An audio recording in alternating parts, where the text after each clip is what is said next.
Estimados hermanos y hermanas, el Señor nos dé su paz.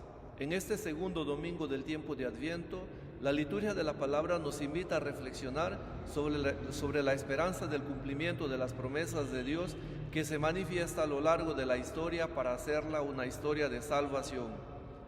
El cumplimiento de esta historia de la salvación lo vivimos en esta liturgia cuando simultáneamente nos dejamos sorprender de la novedad de Dios que actúa por medio del profeta Isaías, que anuncia la venida del Mesías, y de Juan el Bautista, que nos señala el Mesías en medio de nosotros. La primera lectura, que está tomada del profeta Isaías capítulo 11, los versículos del 1 al 10, nos presenta la promesa de Dios hecha por medio del profeta sobre los signos de la paz mesiánica descritos en este breve relato que a simple vista parece fantasioso, pero que está lleno de valor simbólico del surgimiento de la raíz de Jesé. El retoño de la raíz de Jesé es probablemente el anuncio profético después del exilio de Babilonia y la respuesta inmediata de Dios que va a renovar la casa de David sin que se rompa el cumplimiento del retoño. Este descendiente de la casa de David es presentado con ciertas prerrogativas intelectuales, 6 en concreto, y uno que se repite, pero que en la traducción griega viene añadido como piedad. De estas 6 o 7 prerrogativas que aparecen sobre este Mesías, surge lo que nosotros llamaremos los dones del Espíritu Santo, con lo que será dotado este Rey Mesías que nos anuncia Isaías y que se guiará no por una vía sinuosa, sino por la vía de la justicia. La justicia no viene entendida en su dimensión tomista, jurídica, dar al otro lo que le corresponde.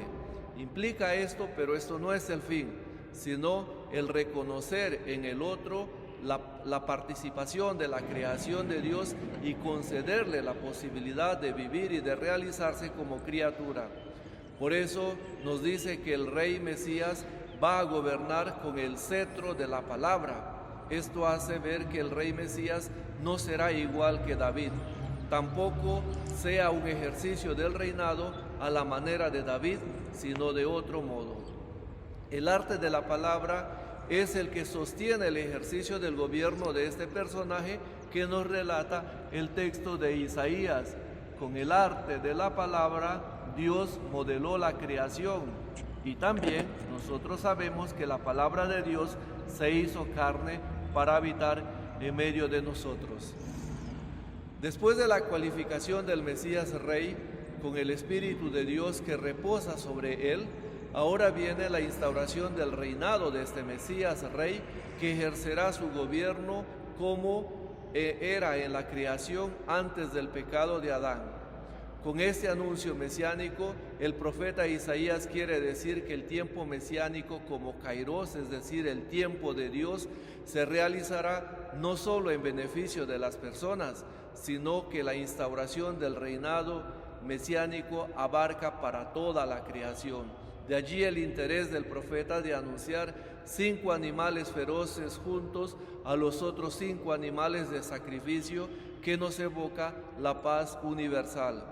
El niño y la serpiente parecen ser la corona del anuncio profético en el nacimiento del Mesías, que dará la bendición a aquellos que llevan el signo de la maldición en la serpiente, tal como lo describe el libro del Génesis.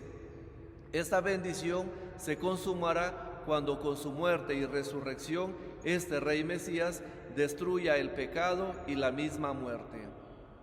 El Evangelio tomado de San Mateo, capítulo 3, los versículos del 1 al 12, nos presenta el anuncio del ministerio de Juan el Bautista, que prepara el camino para el cumplimiento de la profecía de Isaías, a quien lo cita de modo particular el texto que dice: voz que grita, en el desierto preparen el camino del Señor.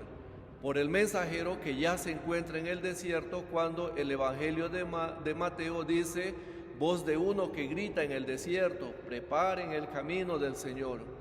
En Isaías el mensajero es anónimo y se debe dirigir al desierto, mientras que en Mateo el mensajero ya está identificado y se encuentra en el desierto. Juan el Bautista aparece como el Elías que debe venir a preparar el camino. Por eso el texto enfatiza las reglas de pureza y también la del precursor nos presenta las reglas de su sistema de alimentación. Es significativo el número de personajes que se acercan para ser bautizados, purificados por Juan el Bautista a fin de evitar la condena. Este proceso de purificación lo viven en 3 etapas: comenzar con una norma de pureza, volver hacia Dios, es decir, hacer un camino de conversión y ser lavados. Este camino, curiosamente, lo hacen los fariseos y los saduceos, sujetos antagónicos de Jesús y afines a Juan el Bautista. Poniendo el texto cierta cercanía de los fariseos y los saduceos hacia Juan, nos deja ver la posibilidad para pensar que en el judaísmo contemporáneo al Bautista, el cumplimiento de la esperanza mesiánica se orientaba hacia la persona de Juan el Bautista.